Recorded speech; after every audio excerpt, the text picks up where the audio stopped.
Hey everyone, I am Janelle. This is my lesson plan number 1 video. The lesson I created is a 4th grade math lesson, and I have it named as Angles in Nature.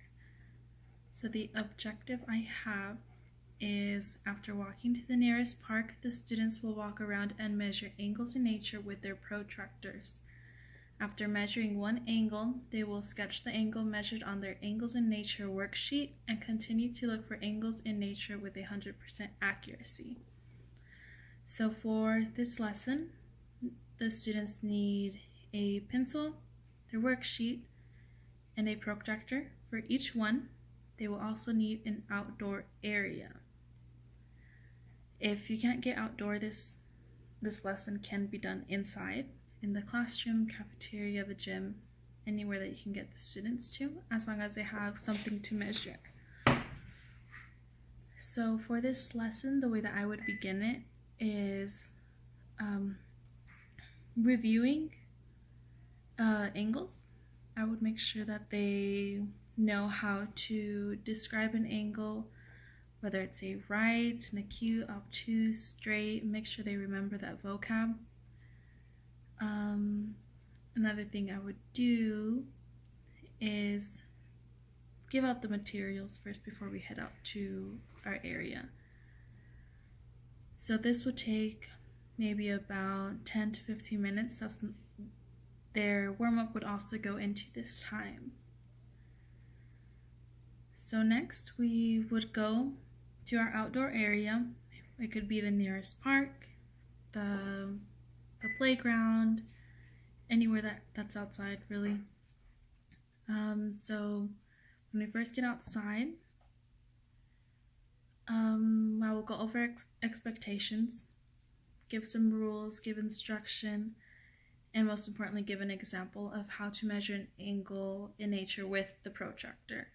So whether it be measuring the slide, I would provide them an example that they can go off of. On the worksheet, it also has one spot that gives them an example. I'll show you guys what the worksheet looks like. So here we have angles in nature. It has draw the object. So here it has like a branch. Next it has the angle. They would measure it. This is the angle that's being measured in the branch. And then this is the supplementary angle. So on this side, I would actually just have, my expectations would be for students to finish this one. Draw the object and measure the angle. For my advanced learners, I would want them to complete the supplementary angle. That's really just finding the unknown angle, or the A, on the example. So on the worksheet, there are 4 empty slots, but we can add more spots to the back of the page if needed. So students can either complete lists with a partner, individually, or in groups. I would just make sure that not everyone is going to the same object and measuring and copying one another. So this whole process would take about 25 to 30 minutes. So about 25 to 30 minutes, I would call the students back in so we can head back into the classroom. After going back into the classroom, I would have the students talk with their table groups of the different objects they found angles in. So branches, trees, grass, sticks on the floor, leaves. They would just discuss about it, see what they found, if anyone found the same thing, and maybe two kids measured branches, but they both got different degrees. Just kind of relate to what one another found. So after discussing, we will come back as a class and discuss how angles affect our daily lives. So I would give examples. Our vehicles, if the angles weren't correct, maybe the doors wouldn't close, or a hallway, it would be crooked if it wasn't at the exact 90-degree angle. So just kind of relate to our lives and how it affects us.